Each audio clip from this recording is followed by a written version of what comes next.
Last night's Game 4 of the Warriors vs. Rockets series was absolute cinema. It had heroics from both teams. It had tension, had multiple exchanges of emotion and passion, had the antics from Draymond and Dylan Brooks. It was so entertaining. It truly was one of the most entertaining games of the last few years, I'd say. I sat on the edge of my seat all game long. It seemed like in the first half both teams was playing overly emotional, but by the second half the anger turned into focus. The refs were trying to de-escalate in the second quarter, but I personally think they added fuel to the fire, made the situation worse, although they do deserve credit for not kicking Draymond out of the game and practically deciding the outcome. His first tee was ludicrous. He was actually being the peacemaker for the first time in his career, and to get a tee for separating players, kind of silly. Don't blame him for removing Dylan Brooks from Steph Curry, because that's his star, that's his buddy, that's his friend for 15 years. I don't think he was escalating the situation, but for him to get a tee there and then have the other exchange where he probably deserved a tee or a flagrant. Not a flagrant two, but definitely the flagrant one for both the jersey pull and the, in my opinion, accidental feet to the back of the head. But there's arguments to be made on that he has a history of that type of thing. But let's get into the game. Warriors started out strong, but Rockets came storming back. I think it seemed like all game the teams would go on runs as Post cleans up Steph's open three.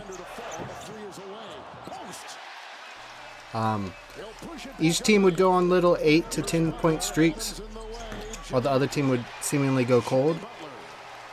It was a seesaw of a game.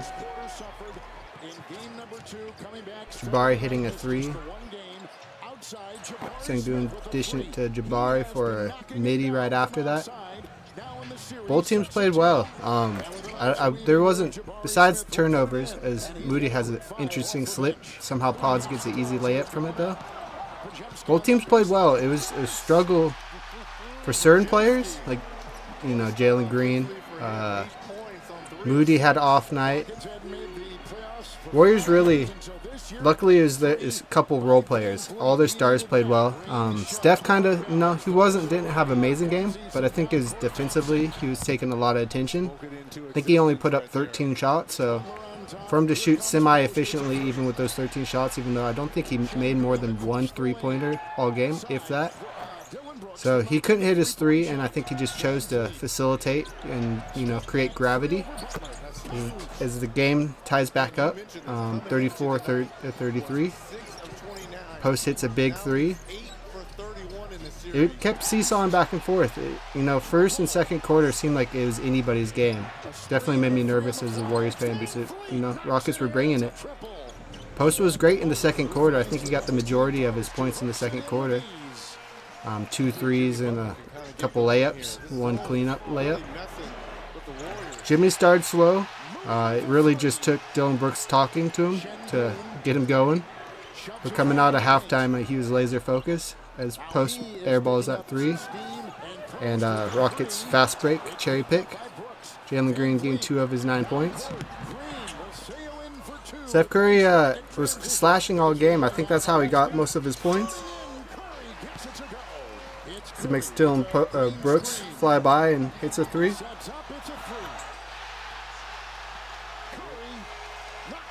Dylan Brooks really didn't shoot much that game. And when he did, I think there was one where he missed both free throws. Typically, I gave him his props last video talking about how he's increased as a shooter, but he kind of struggled last night, which is timely because if both him and Van Fleet were hitting like how Van Fleet was, Warriors wouldn't have been able to win that game. But they got sloppy in the second quarter. It's lucky that they focused up in the third and fourth quarter. There's a lot of talk to be said about veteran IQ, championship IQ, been there, all that. But I'm starting to become a believer, especially in the series that's been so close. Rockets easily could be up in the series. It could even been a sweep because the highest point total, they won by 15 and we won by 10 game one. But even game one, we just, in the last 5 minutes of every fourth quarter, besides the one that we lost, we start clicking.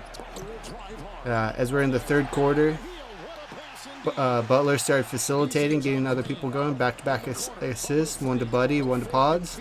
Pods was great for us. He really deserves credit. And he's obviously going to get a big check coming up. Definitely increasing with his play, increasing his future contract. Buddy hitting a 3 to cut to 10 as Draymond walks onto the court in foul trouble, still laughing at the Rockets. I was happy he turned it down in the fourth quarter because he was worrying me. We need him for defense, and we don't need him getting kicked out on some silly technicals. His first one was pretty silly, but, you know, it doesn't change the fact that you have one and you can't get two. Van Fleet getting the wide open 3. I don't know who's meant to be guarding that. In the third quarter, that's when Jimmy started turning it on. Buddy hits a big 3 there. Cut it to 6, 7 now. Sengun, he played great. Van Fleet played amazing. Between the two in the third and fourth quarter, they had me nervous. That could have easily been an and one there, giving Jimmy a bit of the doubt. Pods was clutch. He was calling his own number. Big up to him. Young guy calling his own number in a playoff series, a tough one at that.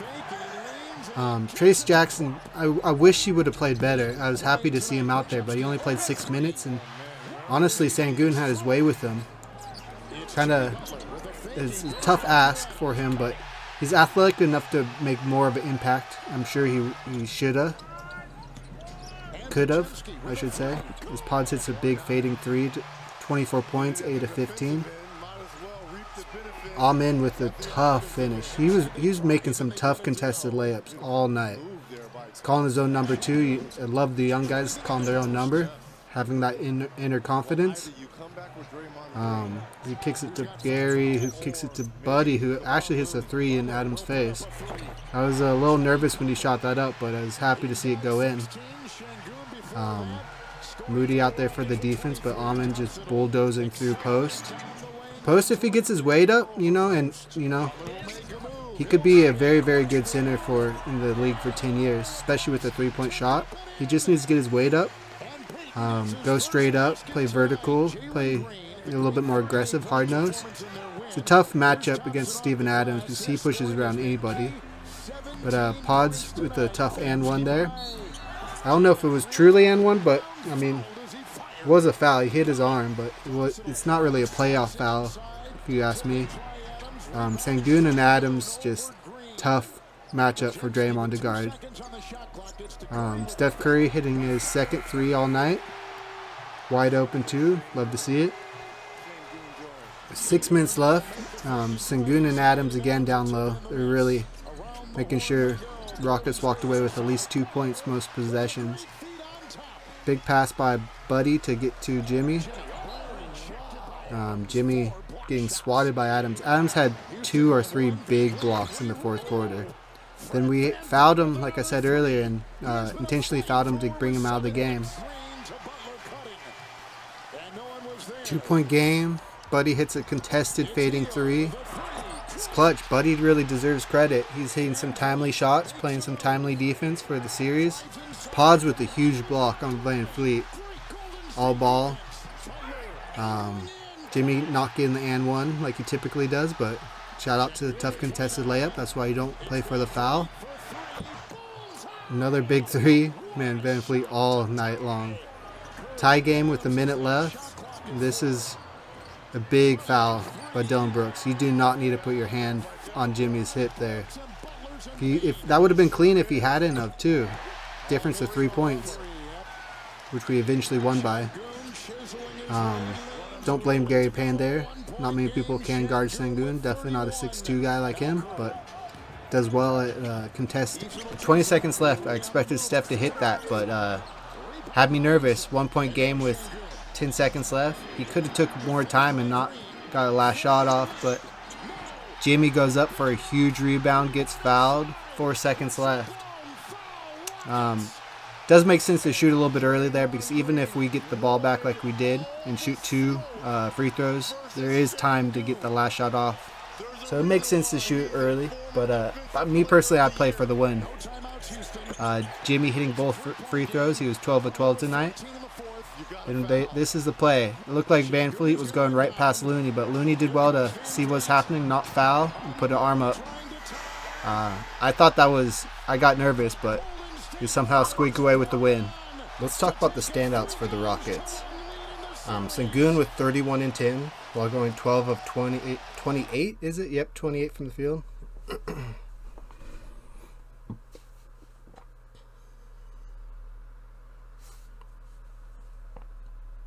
Let's talk about the standouts for the Rockets first. Sengun with 31 and 10. He was 12 of 28 from the field, being the only starter for the Rockets to have a positive plus-minus. Another one would be Amin Thompson for being aggressive downhill with some impressive floaters and layups. He had 7 of 12 with 17 points, but surprisingly he was minus 17 on plus-minus. The lows of anyone on the court. Didn't seem that way because he did have a good impact both defensively and scoring-wise. Steven Adams was really impressive for the Rockets, especially down the stretch. I think he finished the game with 4 blocks, but had some impressive ones, like at least 2 or 3 in the fourth quarter. He had the highest plus or minus for the Rockets, 16. Steve Kerr intentionally fouling him in the fourth quarter was definitely impressive coaching. I've criticized Steve Kerr in the past for lack of coaching, but truly that was a chess move. Getting him out of the game, I think around 6 to 8 minute mark of the fourth quarter after a couple big defensive plays. He was only able to come back with 2 minutes left in the fourth quarter. And last but very much not least, Fred VanVleet. He put up 13 shots on the night, but went 8 of 12 from three-pointers. 25 points. I expected that last shot to go in. I was actually nervous. I saw that net move. I was like, hold up. What happened? Tough shot falling out of bounds. Good defense by Looney to close out. Thought he blew by him and was going to have an open shot. It was truly amazing seeing him knock down shot after shot from 3. He was very impressive. He kept him into it, that efficiency. Let's talk about some of the negatives for the Rockets. First off, we can't ignore the fact that every game Rockets have lost this series, Jalen Green has only had single digits. It's rough putting that much pressure on somebody that's only 23 years old. I do think the Warriors put an emphasis on not letting him get going in the first quarter, but he needs to find his rhythm and not let difficult starts to the game throw him off. The other negative would be free throws. They were 19 of 31 from the line. That's 12 points that they left basically unanswered. That would have been the difference maker. They could have easily won that game. Shooting an abysmal 61%. And last would be turnovers. They had 13 versus Warriors 8, which isn't a lot in the scheme of things, but it made the difference. And then the last one would be Dylan Brooks for getting Jimmy Buckets angry. Like, realistically, he can talk to Draymond, he can chirp at Steph, but getting Jimmy heated, that's definitely a poor decision. Now let's go to the Warriors. The standouts, the first one would obviously be Pods. He was amazing all game long, especially in the first 3 quarters. Having 26 points, shooting 9 of 18, including 6 of 11 from 3. He played great defense, getting 2 steals and even that key block in the fourth. Second would be Buddy Hield. I've criticized Buddy a lot this season for silly mistakes and errors. The last few games, he's truly redeemed himself in my eyes. Playing the best defense I've seen from him all year at a key time. He ended with only 15 points and 15 shots, which isn't that efficient, but it was 3 and 9 from the 3. His impact was still felt on the game. Him and Draymond both finished plus 17, highest on the team on plus minus. Third would be Jimmy Buckets. He only had 4 points when Dylan Brooks decided to start the conversation with him. As Jimmy said in his post-game news conference, he thanked him for doing that, stating he didn't like Dylan Brooks at all. Also having one of the better quotes I've seen talking to Draymond, he said, "If you get the stop, I will get the rebound," which is definitely big. That decided the outcome. He finished the game with 27 points in 40 minutes after coming back from the injury. He also did normal Jimmy things, 12 of 12 from free throws. The negatives would really only be the bench. The bench struggled tonight. On plus minus is minus 8 for Moody, minus 13 for Gary Payton. And despite some good plays from Post, who had 13 points in 20 minutes, he was also negative 10. Shooting kind of inefficient, 4 of 11, 2 of 7 from threes.